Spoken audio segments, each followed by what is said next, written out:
So today we are going to discuss how willing are you to immerse yourself in AI, in virtual reality? How accepting of isolation are you with so many issues going on with dating and the birth rates? And it's like, oh my gosh, it's insane what's going on. I wanted to show you the article of the day and we can have a further discussion. So it is called Trick the Body, Trick the Mind. Avatar representation affects the perception of available action possibilities in virtual reality. And this was released on June 1st, 2022. Before I show you the article, I actually want to show you one of the primary keywords that we're going to be discussing, and that is affordance perception. And that is the perception of action opportunities. It involves processing the properties of the environment and one's own capabilities. The theory of affordance points out the close relationship between perception and action. So now in the article, I want to show you this quote that says, the participant is isolated from the outside distractor and unable to see anything other than the experimental setup that is designed by the experimenter. This provides the experimental conditions to be precisely controlled. Secondly, the stimuli 3D models of the objects with a handle is more realistic than the 2D pictures used in prior studies. Thirdly, the response-like grasping and reaching can be measured during both action preparation and action execution by dividing the measurement into subcategories of action. Thus here, using a stimulus response compatibility paradigm in a VR setting, we investigated the effect of the avatar representation on affordance perception.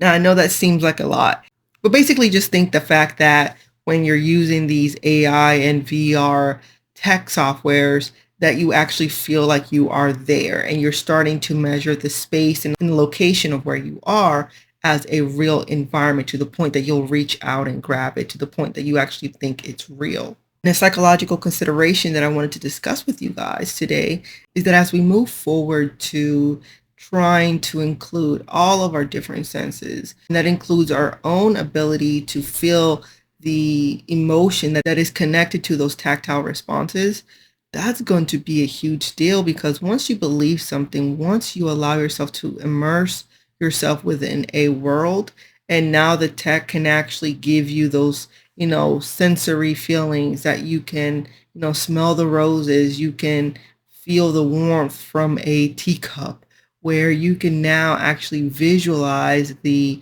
sensory overload of, maybe the sun rays upon your eyes. That's going to be the next level of interaction. And I think it's going to happen much sooner than we realize. And I think this is an important discussion that we need to have, as far as how much are we willing to immerse ourselves with some of these softwares, because eventually we know that they're going to come out with things that can trigger certain behaviors in individuals, because some emotions, man, you have to be extremely careful how you manipulate that. We already know that certain games can elicit confusion and anxiety and fear and frustration.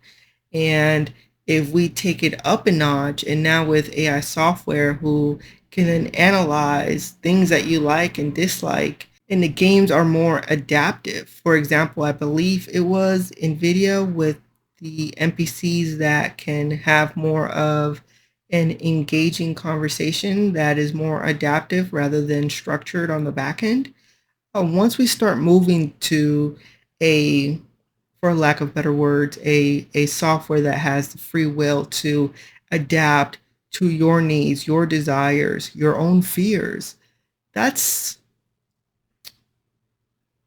something to consider, as far as how far are we willing to go with that. So for future tech companies, I think they have to consider those effects on people in the long run. So we've seen in the medical field, it has been extremely helpful to people with dealing with certain issues. When you give access to the general population that is not necessarily being monitored, where those targeted adaptive behaviors are deemed as a game or for entertainment purposes without consequences being applied to how it affects people at a mental health level, um, that's much different. And I think there has to be some regulations for that, because I don't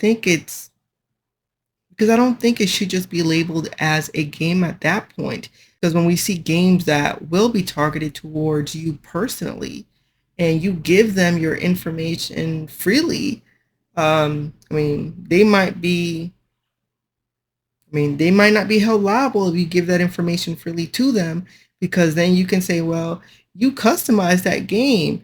But I think there still has to be a responsibility from these companies, because they know that from the perspective of psychology, there are going to be consequences when individuals are targeted specifically for their own personal reactive parameters, because they are not psychologists and they could possibly create mental health problems by choice. And that is, man, that is a bit unnerving.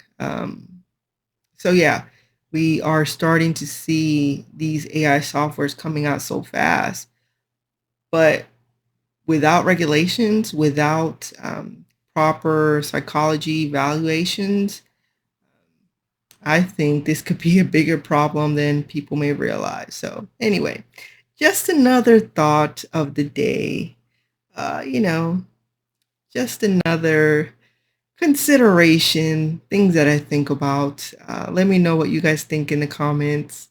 Are you willing to, give up your personal, desires and needs to an AI software in order to customize a game specifically for you? Because I think that's where we're going. That's for the next level.